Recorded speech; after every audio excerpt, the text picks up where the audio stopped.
What's up, sunshine, and hello from our wall of friends here at CNN headquarters. Thank you so much for the fresh art and the fresh start to the holiday season. I can't tell you how many times other CNNers stop by and marvel at all of your creativity and kindness. Thank you. Today is Your Word Wednesday, so keep those ears on high alert. See if the vocabulary word you submitted made it into today's show. We start today with some big news out of the social media world. This month, many kids in Australia will be forced off of popular social media apps like TikTok and Instagram. The new Online Safety Amendment bans anyone under 16 from using any social media platform. Lawmakers say the goal is to protect children's well-being, backed by research showing that too much screen time causes more harm than good. But some teenagers strongly disagree. The timing of the ban has some worried about isolation from their friends. This is all happening right before they begin their summer break. Our Angus Watson spoke to some of the youngsters. Teenagers Noah and Macy are taking their government to court in a fight to stay on social media. Taking away how we communicate to the world. This is how we do it. It's the modern day. It's social media.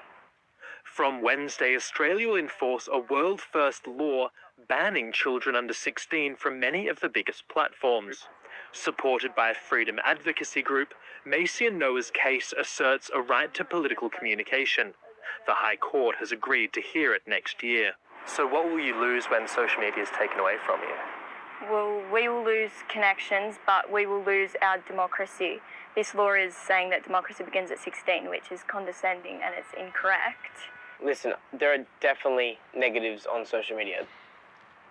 I'm not denying that. I completely agree. We're saying that getting rid of the kids is not the solution. We didn't do anything wrong.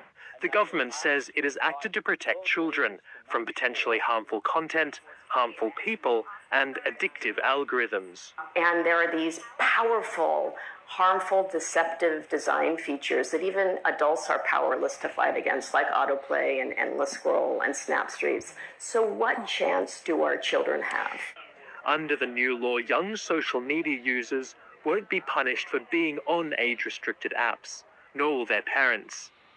Instead, Australia is requiring tech companies to take reasonable steps to keep under 16s off their platforms and threatening fines in the tens of millions of dollars. Tech companies say they are already building safer systems.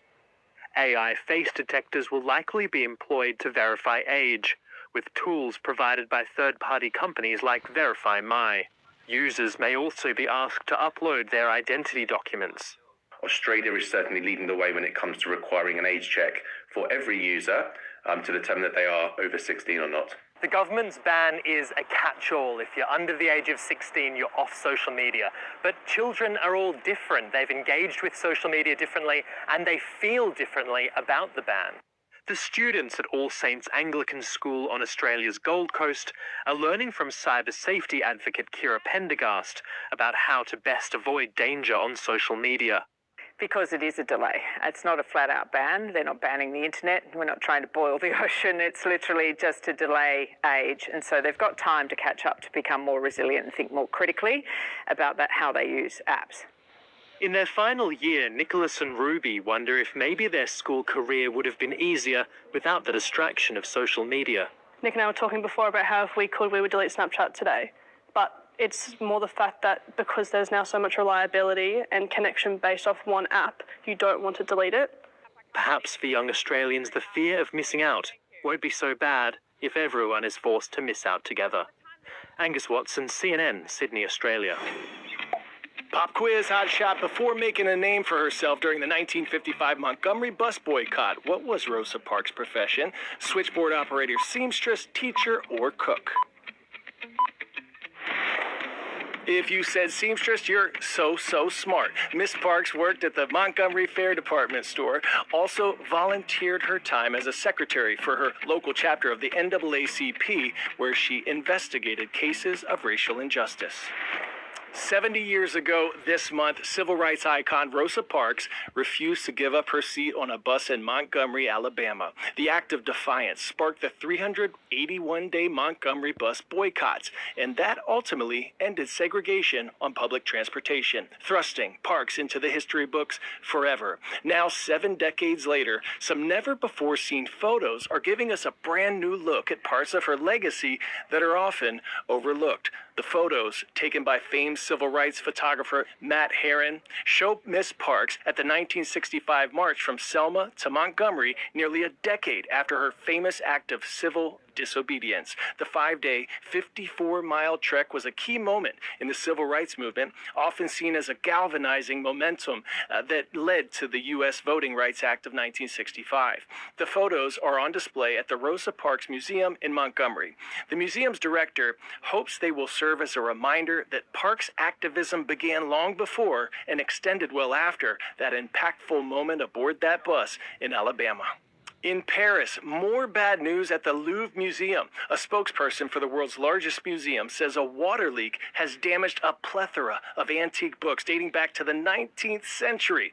It happened when a valve from a now-defunct plumbing system was opened in error. That system is set to be replaced as part of the museum's ongoing renovations. The unfortunate incident comes less than 2 months after the Louvre made worldwide headlines for an audacious heist when thieves made off with priceless jewels in broad daylight. The museum estimates up to 400 books related to Egyptology and scientific documentation were impacted. They don't think the damage is permanent, and they do plan to return the books to the shelves once repaired. And fortunately, these are not the only copies of the damaged books still in existence.